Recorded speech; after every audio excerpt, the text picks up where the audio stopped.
Buchas le G atá Dracula treéis dul a ras in a coffin agus is a súgum nach eice muid rí sé. Ach tá se le Denis McIntyre atá mar stúrthir the Bram Stoker Project. Mar is óiltí ar fád gan out an leabhar Dracula is scríbnú nach a scríb Bram Stoker as Clontarf. Is he from? Clontarf, North Dublin, to be precise, the Crescent, number 15, if you ever wish to visit his place of birth. It's a long way from Transylvania. It's a long way from Transylvania, and the pity is that a lot of Irish people, particularly our younger listeners, wouldn't have a clue that the writer of perhaps the world's greatest book is a Dubliner. Now, you say your world's greatest book now. What's the sales figures for this? Well, to give you the gist of the type of book it is, it was published exactly 100 years ago. It has never, ever been out of print. It is the biggest selling single book in the world, beaten only by the Bible, which makes Stoker himself the biggest selling single author in the world. That's a great thing to be proud of, even though it is a very scary book. Well, it depends what you call scary. I think that it's very readable. I think anybody from 9 to 90 can read this book. People often ask me if there's a children's version. Well, there are, of course, a few, but I don't think there's any need to soften the language or anything like that. I think children nowadays would fly through it. Well able to handle the with ease. And all this. Now, as a construction, how do you think the films have been? Have they been true to the book? Yeah, in all there are some 700 films based on some aspect of the book. 25 pure Dracula ones. I think they have. The last one would be the most common one that people would know, Gary Oldman. Now, they turned our hero, the Count, into a London dandy with a pair of sunglasses. You're a purist. You're not a favourite of this kind of stuff. Perhaps. I myself would go more for the Hammer horror presentation of the aristocratic Count with the cloak and finding obsession, young maidens, biting them and then getting a big steak. This type of thing, yes. I think that is the Count we know and love. But did he make all this up, or was there ever a Dracula? There was a Vlad the Impaler, but I argue that his inspiration was very, very Irish. For example, his mother came from County Sligo. Are they known for eating each other?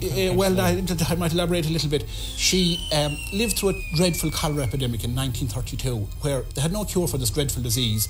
So many people, when they were on their last legs, to stop the spread of the disease, were pushed into mass graves while still alive. Now, Stoker himself, when he was growing up in Clontarf, he spent the first 7 years of his life bedridden. Now, his mother undoubtedly told him this story, and perhaps he dreamt up the idea of the undead from these people in the mass graves. Did they rise again? Another possible source would be St. Michan's Church. You all know the mummified bodies in St. Michan's. I'm not personally acquainted with the mummified bodies in St. Michan's. Well, you don't know what you're missing. The Stoker family, a branch of the family, had and have a vault there. And the young Stoker visited this church. Perhaps he got the idea from these preserved bodies. No wonder he was writing horror stories. It doesn't do any justice to me just holding up the book. I think the only way to find out about this is to have a bit of a listen to it. And I'd advise anybody who hasn't read the book, our biggest selling book ever, to do so. And there is, incidentally, Television of Gaeilge is on air tonight. There is, incidentally, an Irish language version by Sean O'Cleary. Tell you what, let's have a listen to some of the text instead.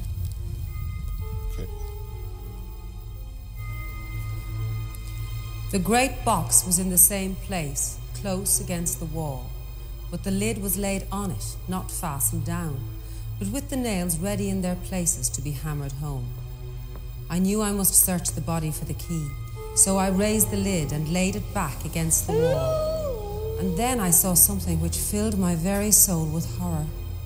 There lay the Count, but looking as if his youth had been half renewed, for the white hair had changed to dark iron grey.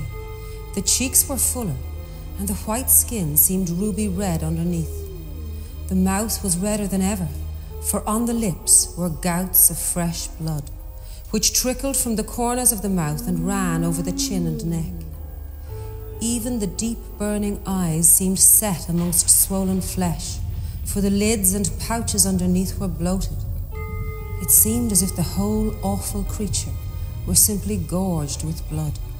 He lay like a filthy leech, exhausted with his repletion.